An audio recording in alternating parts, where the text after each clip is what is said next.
Muito bem, meu amigo, minha amiga, bora ver. Você está no Comente Bíblia e esse é o segundo vídeo dessa semana.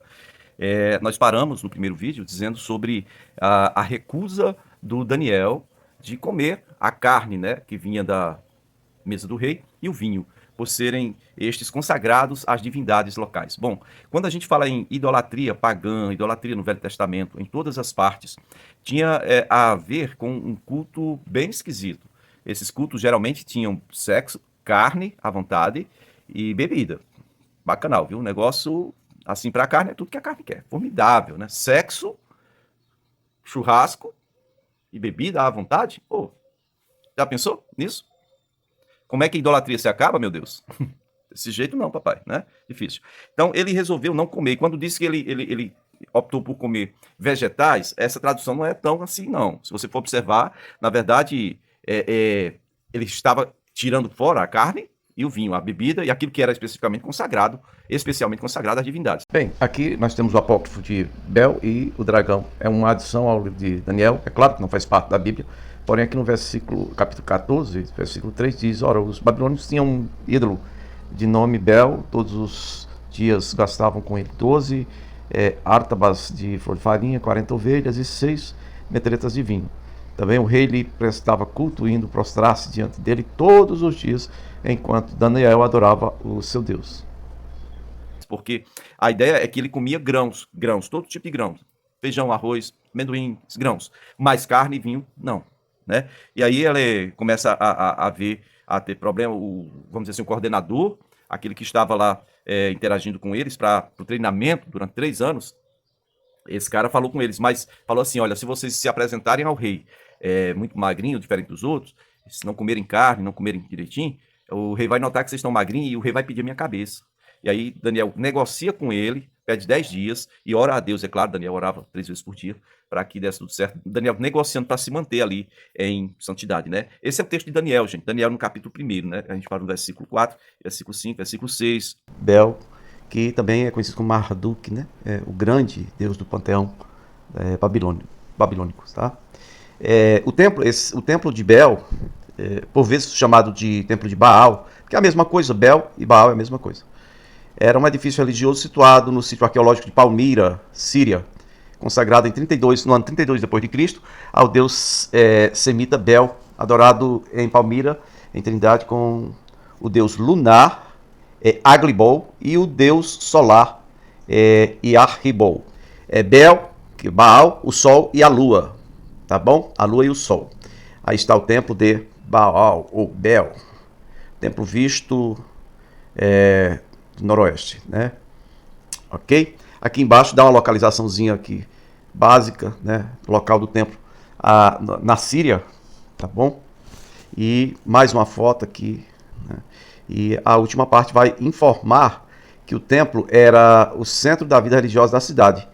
E alguns estudiosos consideravam a estrutura melhor preservada de Palmira. Todavia foi destruído quase completamente com explosivos nos últimos dias de agosto de 2015 pelo Estado Islâmico do Iraque e do Levante, meu povo. Muito bem. Infopédia também aqui reforça informações sobre Bel, tá?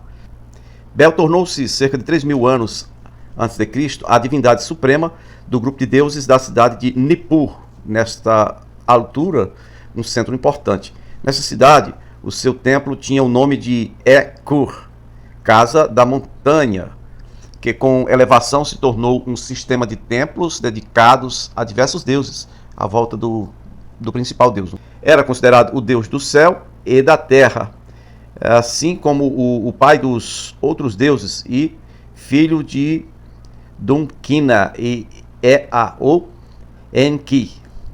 Quando a cidade de Babilônia se tornou a mais importante da Mesopotâmia, os atributos e a designação de Bel passaram para o deus dessa cidade, da Babilônia. No caso, o deus da cidade é Marduk. E ele, então, agora tem esse título de Bel, Baal, Senhor, né? E nesta altura, iniciou-se a veneração de um tríade, tríade de deuses, né? A Trindade é a tríade de deuses, mesma coisa. Estes simbolizavam a água, os céus e a terra, passando Bel a pertencer a este grupo, identificado com a terra. Apesar de perder a primazia, este Deus continuou a ser alvo de uma devoção considerável, como exemplificam as peregrinações feitas por reis assírios e babilônicos. Antes de entrarmos nessa questão da mudança dos nomes, eu queria só falar aí, resumido para você entender. Tirou esses jovens, vamos falar só do Daniel, tirou o jovem da casa dele, da família dele, da terra dele, levou para um local a mais de 2.000 quilômetros.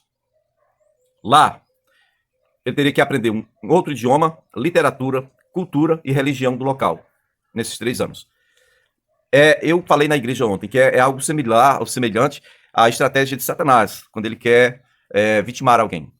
Né? É como a fera, eu coloquei assim como a fera as feras aí, elas fazem assim, elas atacam o rebanho, e aí o rebanho sai doido, né? E aí ele afasta e observa um animalzinho, uma ovelha, um boi, um animal que esteja correndo sozinho, solitário, longe do rebanho. Esse vai se tornar né, a comida da fera. E é isso que, de repente, o inimigo fez aqui. Tira o cara de casa, agora quer tirar o cara, que já foi de casa, né, vai tirar dele os hábitos que ele tinha na casa, na terra dele. Que vai mudar agora o nome, vai tentar mudar a religião, vai tentar mudar tudo na vida do cara. Primeiro tira de lá, agora tira aquela pessoa espiritual que é o Daniel, ele tenta tirar, né? Pois bem, é isso aí. Eu quero só, antes da gente entrar nessa questão dos nomes, falar que mais uma vez aqui, participou comigo, meu amigo Valdete, da Igreja Batista Calvário, Sobradinho. Ele falou uma coisa que é comum a todos nós. Quando a gente fala na pessoa de Daniel, a gente só lembra logo do Daniel no meio dos leões, né? Cova dos Leões. E então, ele comentou assim, bom, então quando o Daniel estava na Cova dos Leões, ele estava com 90 anos ou mais, exatamente. Ele disse, porque pelo que eu vi nos vídeos aí, no vídeo anterior, ele foi levado para a Babilônia com 23 anos, né? Se o cativeiro durou 70 e essa história dos leões foi quase no final, então ele tinha uns 90 anos, né? Exatamente. Se você tem Bíblia em ordem cronológica, a história de hoje está na página 825, na parte B. Mas se você procurar lá na 951, você vai encontrar lá a história de Daniel sendo lançado aos leões, na Cova dos Leões. E aí você vai ver que o ano em que nós estamos aqui é o 605. Lá é o ano 537 a.C. Ou seja, são 68 anos depois dessa história de hoje, 68 anos depois é que vai acontecer a história de Daniel na Cova dos Leões. Aí você pega 68 anos de cativeiro, com mais os 23 anos que ele já tinha quando foi para o cativeiro, você vai chegar aí fatalmente ao 91º ano, para o 92º ano de vida do Daniel, né? Isso aí está lá no futuro, ok? Agora vamos ficar aí com a parte que fala dessa mudança de nomes e a intenção do Nabucodonosor de mudar a cultura, a religião e a pessoa de Daniel e dos seus amigos. Estamos aqui num comentário da Bíblia My Sword Bíblia, tá? E Daniel capítulo 1, do 1 ao 21 aí, vai dizendo logo no início aqui, ó, que Daniel esteve como profeta diante, né, dos cativos da Babilônia, o pessoal que foi de Judá, levado para a Babilônia, no ano 605 a.C. Isso confere aqui com a data da Bíblia em ordem cronológica, meu povo. Né? O ano 605, Daniel está com 23 anos e está já na Babilônia, conforme os relatos do vídeo de hoje. Você vai ver aqui, logo abaixo, um pouco aqui, está dizendo que esse ano 605 foi o ano em que Nabucodonosor ocupou o trono de Babilônia, e então isso aconteceu no mês de setembro. Então desde então ele arrasou a Palestina toda, né? Que é aquele espaço que está desde o rio Eufrates até o ribeiro do Egito. É o local que é designado como Terra da Promessa, que foi prometido, né? Prometido a Abraão, certo? E aquilo lá estava sob domínio do Egito. Tanto é que o rei do Egito, Neco, ele foi se meter lá com eles para ver se recuperava, porque ele viu a Babilônia, que fazia parte do Império Assírio, desvincular-se. Depois a Babilônia atacou o Império Assírio. E aí ele foi tentar pegar uma beirinha de alguma coisa lá, né, do despojo. E aí os babilônios arrasaram ele, acabaram com ele. Bom, E aí a Babilônia estendeu o domínio dela até o Egito, como profetizou tantas vezes o profeta Jeremias. Judá se tornou um estado vassalo da Babilônia, certo? E aí, para que ficasse bem claro que a Babilônia agora é quem estava dominando, como diz aí no texto de Daniel, né, capítulo 1, vai dizer que o rei mandou que levassem alguns jovens, algumas pessoas importantes, o que nos dá a entender que o Daniel fazia parte da família real, ou, no caso, da nobreza, tá bom? E aí, eles tinham todas aquelas qualificações, ainda tinham que aprender a língua babilônica, e da Babilônia, a cultura deles. No versículo 4, o comentário que tem aqui é que a língua falada pelos babilônios era aramaico, certo? Aramaico. E então, tá aí, o programa acadêmico de Babilônia devia ter, né, um bocado de coisas aí, matemática, astronomia, história, e alquimia, magia. Versículo 7, olha, Nabucodonosor lhes trocou os nomes, na verdade ele ordenou que aquele chefe, o Aspenaz, né, fizesse isso, e então a ideia era inserir esses jovens na cultura e na religião babilônica, tá? Porque você vê aí os nomes deles, como é que era, pelo menos o nome do Daniel, né? Yahvé, o Jeová é meu juiz, Deus é meu juiz, em hebreu, passou a chamar-se Belsazar, que significa aquele a quem Bel favorece. Bel era um deus babilônico, provavelmente uma das menções do Marduk, né, que era o principal divindade lá. Então, a intenção do rei da Babilônia, no caso, Nabucodonosor, era essa, certo? Era transferir a lealdade daqueles jovens, transferir a lealdade deles, que era voltada para o deus hebreu, que essa lealdade voltasse para Bel, que é o deus babilônico. Acho que não deu muito certo não, né, gente? A gente já sabe aí na história.